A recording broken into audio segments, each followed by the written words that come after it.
بسم اللہ الرحمن الرحیم۔ السلام علیکم تمام دیکھنے والوں اور سماعتوں سے ٹکرانے والی اس آواز کے ذریعے صدام ریاض کا پیار اور محبتوں برا سلام۔ بی بی سی کشمیر کی اسکرین پر آج پروگرام کے مہمان سردار شہزاد اشرف یونین کونسل پنیالی بنی پساری سے ڈسٹرکٹ کونسلر کے لیے امیدوار ہیں، آزاد امیدوار کی حیثیت سے میدان میں موجود ہیں۔ ان سے مختصر سوالات اور ان سے بھی توقع کریں گے کہ مختصر جوابات کے ذریعے اپنی بات آپ تک رکھنے کی کوشش کریں گے۔ 1987 میں اپنا گھر بار چھوڑا اور اصول روزگار کے لیے خیبر پختونخوا چلے۔ آج 35 سال گزرنے کے بعد آپ کو کیا لگتا ہے کہ آپ نے جو فیصلہ کیا اور اصول روزگار کے لیے خیبر پختونخوا گئے وہ فیصلہ درست تھا؟ وقت گزرا وہ کس قدر مشکل اور کس قدر تلخ تھا؟ مختصر یادیں اگر آنے والوں کو بتا دیں۔ بسم اللہ الرحمن الرحیم۔ صدام صاحب آپ کا بہت شکریہ کہ آپ نے ہماری آواز، میری آواز لوگوں تک پہنچانے کی کوشش کی۔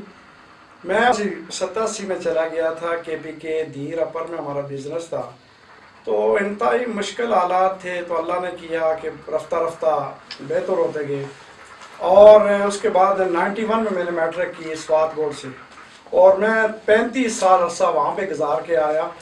تو ابھی بھی ہمیں وہاں پہ ہوتے ہیں، بزنس وہاں پہ ہی ہے، اور میرے بھائی ہیں، بچے ہیں، وہ سنبھال رہے بزنس ہیں۔ تو آپ نے الیکشن کے حوالے سے بھی پوچھا، تو اس طرح تھا کہ یونین کونسل بنی پساری پنیالی، تو یہ ہماری یونین کونسل ہے، تو اس میں میں نے الیکشن لڑنے کا فیصلہ کیا ساتھیوں، دوستوں، بھائیوں کے چاہنے پہ۔ تو شہزاد صاحب، بلدیاتی انتخابات میں حصہ لینے کا فیصلہ کیسے کیا اور بلدیاتی انتخاب لڑنے کی ضرورت کیا پیش آئی؟ اصل میں نے دیکھا کہ صورتحال اس طرح ہی ہے جو آج سے 40-50 سال پہلے کی تھی۔ آپ دیہات کے اندر چلے جائیں تو انتہائی بری صورتحال ہے۔ تو میں نے یہ فیصلہ کیا کہ میں اپنی آواز بلند کرتا رہوں گا، لوگ میرا ساتھ دیں اور میں ان کی آواز پہنچاؤں۔ میں ایک آپ کو مثال بھی دوں گا کہ مخدوم کوٹ ہے، ایک گاؤں ہے جو باغ سٹی سے 6 کلومیٹر کے فاصلے پہ ہے۔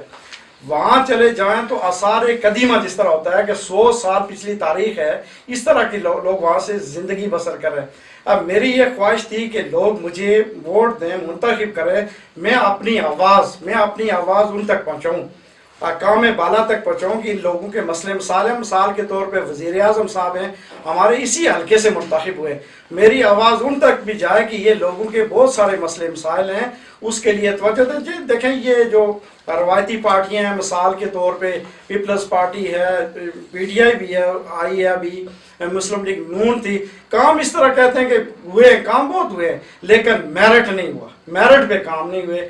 ہمیں میرٹ چاہیے، جہاں کسی کی ضرورت ہے وہاں پہ ہوں، اگر کچھ پیسہ لگتا ہے تو وہاں لگے جہاں پہ ضرورت ہو۔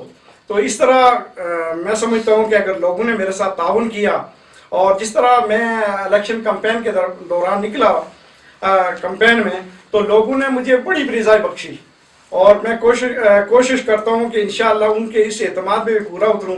اگر انہوں نے مجھے منتخب کر لیا تو انشاءاللہ میں ان کے ووٹ کا چوکیدار بن کے ان کا کام کروں۔ شہزاد صاحب، لمبے عرصے سے الیکشن کیمپین میں مصروف ہیں، جس یونین کونسل سے ڈسٹرکٹ کونسلر کے امیدوار ہیں، یہاں کی پسماندگی کے ذمہ دار کون ہیں؟ آپ نے کیا نتیجہ اخذ کیا؟ میں نے جو نتیجہ اخذ کیا صدام بھائی، وہ ووٹر خود ذمہ دار اس چیز کی۔ وہ ہر الیکشن میں وہ بھول جاتے ہیں کہ ہمارے ساتھ پیچھے کیا ہوگا اور آگے کیا ہوگا، پھر وہ اسی مطلب انہی پارٹیوں کے ساتھ۔ یہ ایک بڑا مسئلہ المیہ یہ ہے، اور جو مجھے جو چیز نظر آ رہی ہے وہ یہی ہے کہ یہ لوگ اس کے خود ذمہ دار ہیں۔ تو اگر وہ یہاں سے نکل جائیں، اس جنگل سے وہ نکل جائیں، تو انشاءاللہ میں سمجھتا ہوں اس میں بہتری آئے گی، اور یہ لوگوں کی دیکھیں رائے کیا ہوگا۔ آزاد امیدوار کی حیثیت سے میدان میں موجود ہیں، اس وقت تک کی الیکشن کیمپین سے کس حد تک مطمئن ہیں، اور آپ کو کس حد تک یقین ہے کہ لوگ 3 دسمبر کو ہونے والے انتخابات میں شہزاد اشرف کو ووٹ دیں گے؟ انشاءاللہ جو میری جدوجہد تھی، میں گھر گھر پہنچا ہوں، جہاں تک میں پہنچ چکا، انہوں نے بھرپور یقین دلایا ہے کہ ہم انشاءاللہ آپ کو منتخب کریں گے، اور میرا انتخابی نشان جیپ ہے، اور جیپ کے اوپر ہم انشاءاللہ مہر لگائیں گے، اور جو مجھے امید ہے کہ وہ میرے ساتھ تعاون کریں گے، اور انشاءاللہ میں ان کا چوکیدار بن کے ان کی خدمت کروں گا۔ شہزاد صاحب، فیس بک پہ اور سوشل میڈیا پہ آئے روز خبریں گردش کرتی ہیں آپ کے حوالے سے، کبھی کبھار کوئی لکھتے ہیں کہ آنے والے دنوں میں کسی بھی بڑی سیاسی جماعت، پاکستان تحریک انصاف، پاکستان مسلم لیگ نون، پاکستان پیپلز پارٹی میں سے کسی بھی جماعت کے ساتھ آپ کا اتحاد ہو سکتا ہے، یہ بات ممکن ہے یا فیس بک کی حد تک ہی کی خبریں؟ ایبسولوٹلی ناٹ، یہ ممکن نہیں ہے کہ میں کسی کے ساتھ اطاعت کروں، کیونکہ وہ میری ساری جدوجہد جو ہوتی ہے وہ میں سمجھتا ہوں کہ وہ یہ شامل ہونے کا کسی کے ساتھ کوئی ارادہ نہیں ہے۔ میں آزاد حیثیت سے یہ الیکشن لڑوں گا۔ اگر وہ پارٹی ٹکٹ پہ اس طرح آنا ہوتا یا معاملات ہوتے تو میں جے کے پیپلز پارٹی میں رہا، میں خالد ابراہیم صاحب کا کارکن رہا، تو جو انہوں نے ہمیں سکھایا ہے کہ اکیلے ہی رہنا ہے، حق راستے پہ چلنا ہے چاہے آپ اکیلے کیوں ہوں۔ تو انشاءاللہ میرا یہ سب کو پیغام ہوگا کہ آپ میرے ساتھ رہیں، اور میں انشاءاللہ آپ کے ہر دکھ سکھ میں، آپ کی ہر مشکل میں آپ کے ساتھ رہوں گا۔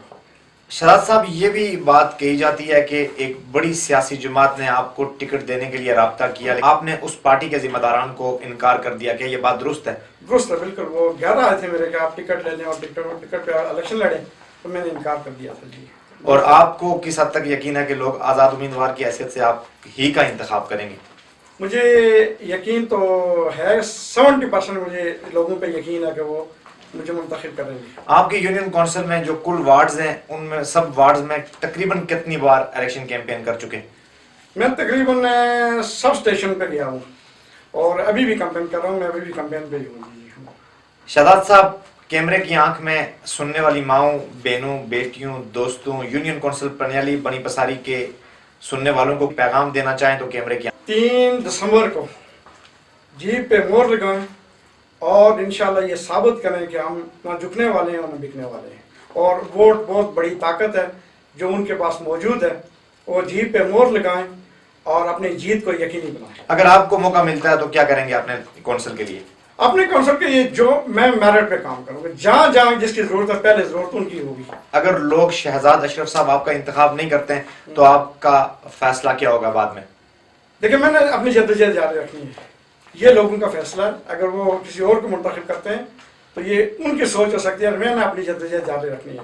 یونین کونسل پنیالی بنی پساری سے سردار شہزاد اشرف کی گفتگو آپ نے سنی۔ آپ اس گفتگو کو کس اینگل سے دیکھتے ہیں؟ کامنٹ سیکشن میں تہذیب و تمدن کے دائرے میں رہتے ہوئے اپنی رائے کا اظہار ضرور کیجیے گا۔ زندگی نے وفا کی اور سانسوں نے ساتھ دیا تو اگلے پروگرام میں پھر کسی سیاسی یا سماجی شخصیت کے ساتھ آپ سے ملاقات ہوگی۔ نیک دعاؤں میں یاد رکھیے گا۔ اللہ نے